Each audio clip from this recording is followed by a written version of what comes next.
We've got to hand it to our friends in Los Angeles. Nobody does crazy quite like they do.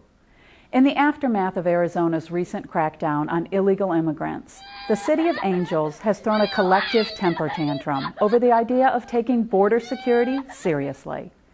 The Los Angeles City Council voted 13-1 to launch an economic boycott of the Grand Canyon state. In the process, council members compared Arizona's actions to the police state of Nazi Germany and the internment of Japanese Americans during World War II.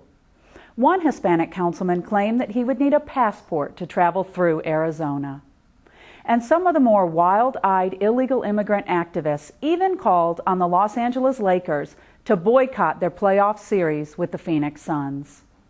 Since Los Angeles has shown its formidable ability to exacerbate the emotional side of the issue, we'll stick with the facts, just so they don't get lost here.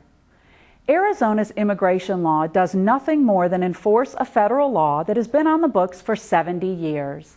It expressly prohibits racial profiling and allows law enforcement to check for immigration status only when they've made contact for a separate violation of the law.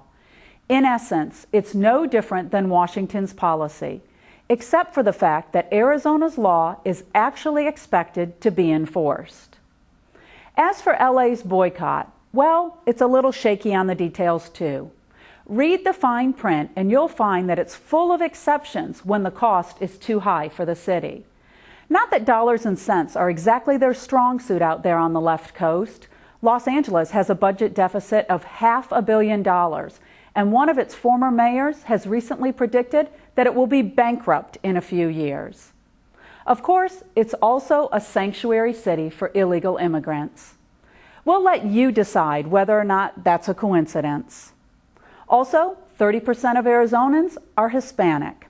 Have the members of the Los Angeles City Council stopped to consider that their stand against so-called racism is likely to make that population worse off? While they're reflecting on that point, they might want to consider how deeply dependent they are on the energy they buy from Arizona. Is standing in opposition to the rule of law worth going back to the days of rolling blackouts? Luckily, LA's grandstanding may prove to be no match for the U.S. Constitution.